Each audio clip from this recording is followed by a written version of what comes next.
আর না ফুটুক আজ বসন্ত।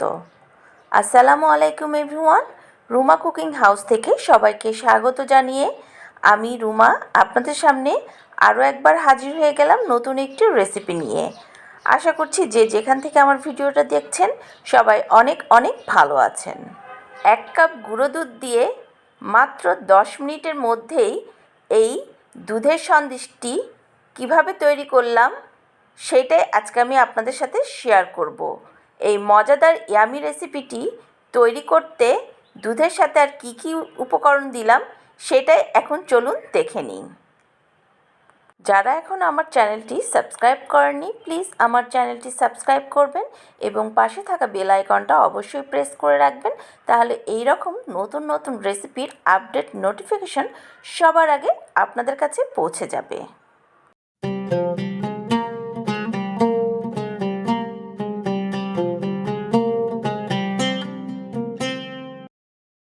একটি মিক্সিং বলে আমি এখানে হাফ কাপের মতো লিকুইড দুধ নিয়ে নিলাম আর নিয়ে নিচ্ছি এখানে 3-4 কাপের মতো চিনি। আপনারা চাইলে চিনিটা একটু কম বেশি করে নিতে পারেন। এখন নিয়ে নিচ্ছি 1 কাপ দুধ।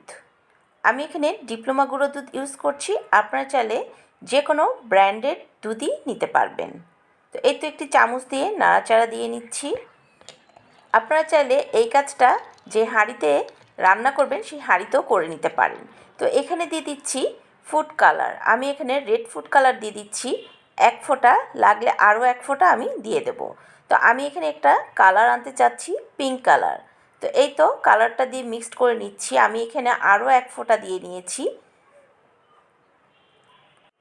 এমনভাবে নাড়াচাড়া দিয়ে নিতে হবে যেন কোনো লাম্পস না থাকে দুধের মধ্যে।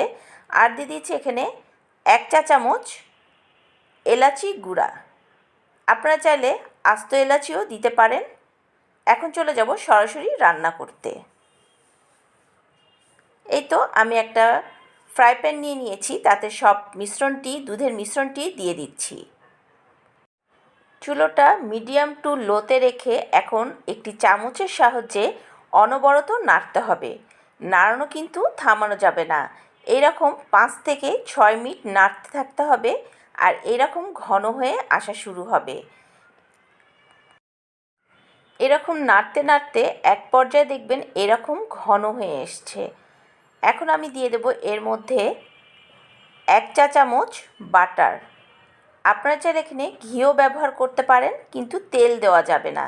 তো এই তো বাটারটা দিয়েও এখন আমি অনবরত নাড়তে থাকবো। নাড়তে নাড়তে দেখবেন এই দুধের মিশ্রণটি এক জায়গায় এসে গেছে। যখন এরকম এক জায়গায় এসে যাবে তখন মনে করবেন আপনার রান্নাটা কমপ্লিট। এখন আমি একটি প্লেটে নিয়ে নিয়েছি আর প্লেটে বেশ ঠান্ডা হয়ে গেছে। এই রকম অবস্থায় আমি হাত দিয়ে খুব ভালোভাবে ছেনে নিচ্ছি। দেখুন খুব সুন্দরভাবে আমি এরকম একটু ডলে ডলে ছেনে নিচ্ছি।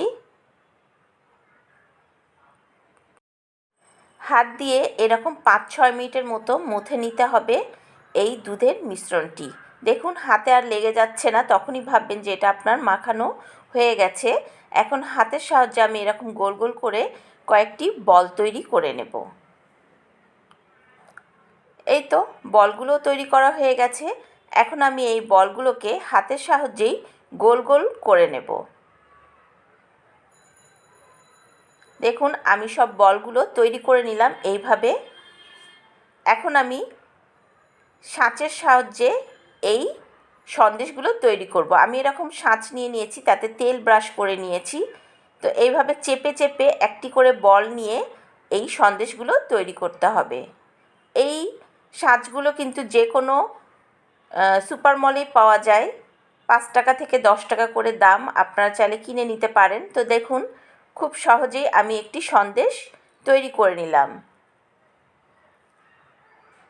এইভাবেই আমি সব সন্দেশগুলোই তৈরি করে নিয়েছি। আমি আরও একটি সন্দেশ আপনাদের তৈরি করে দেখাচ্ছি। এরকম একটি বল নিয়ে আমি এইভাবে চেপে চেপে লাগিয়ে নিচ্ছি। এখন দেখুন কত সহজেই এটা উঠে আসছে। দেখুন কত সুন্দর হয়েছে। এটা দেখতে যেমন সুন্দর, খেতেও কিন্তু অনেক ইয়ামি। আপনারা চাইলে বাসায় ট্রাই করতে পারেন। আজকের এই দুধের সন্দেশটি আমি এরকম একটা সিলিকন মোল্ডের মধ্যেও এই দুধের সন্দেশগুলো সেট করেছিলাম। দেখুন কত সহজেই এটা হাতে চলে আসছে। কোনো রকম ঝামেলা ছাড়াই চটজলদি এই দুধের সন্দেশটি বাসায় কিন্তু তৈরি করে রাখা যায়।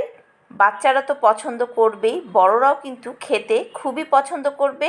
এই সন্দেশটি কিন্তু 8 থেকে 10 দিন বাইরে এমনিই রেখে খেতে পারবেন, কোনো রকম নষ্ট হবে না।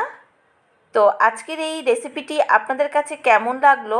অল্প উপকরণ দিয়ে চটজলদি এই রেসিপিটি বাসায় ঝটপট আপনারা তৈরি করুন এবং কমেন্ট করে আমাকে জানাবেন আপনাদের কাছে আমার এই রেসিপিটি কেমন লাগলো।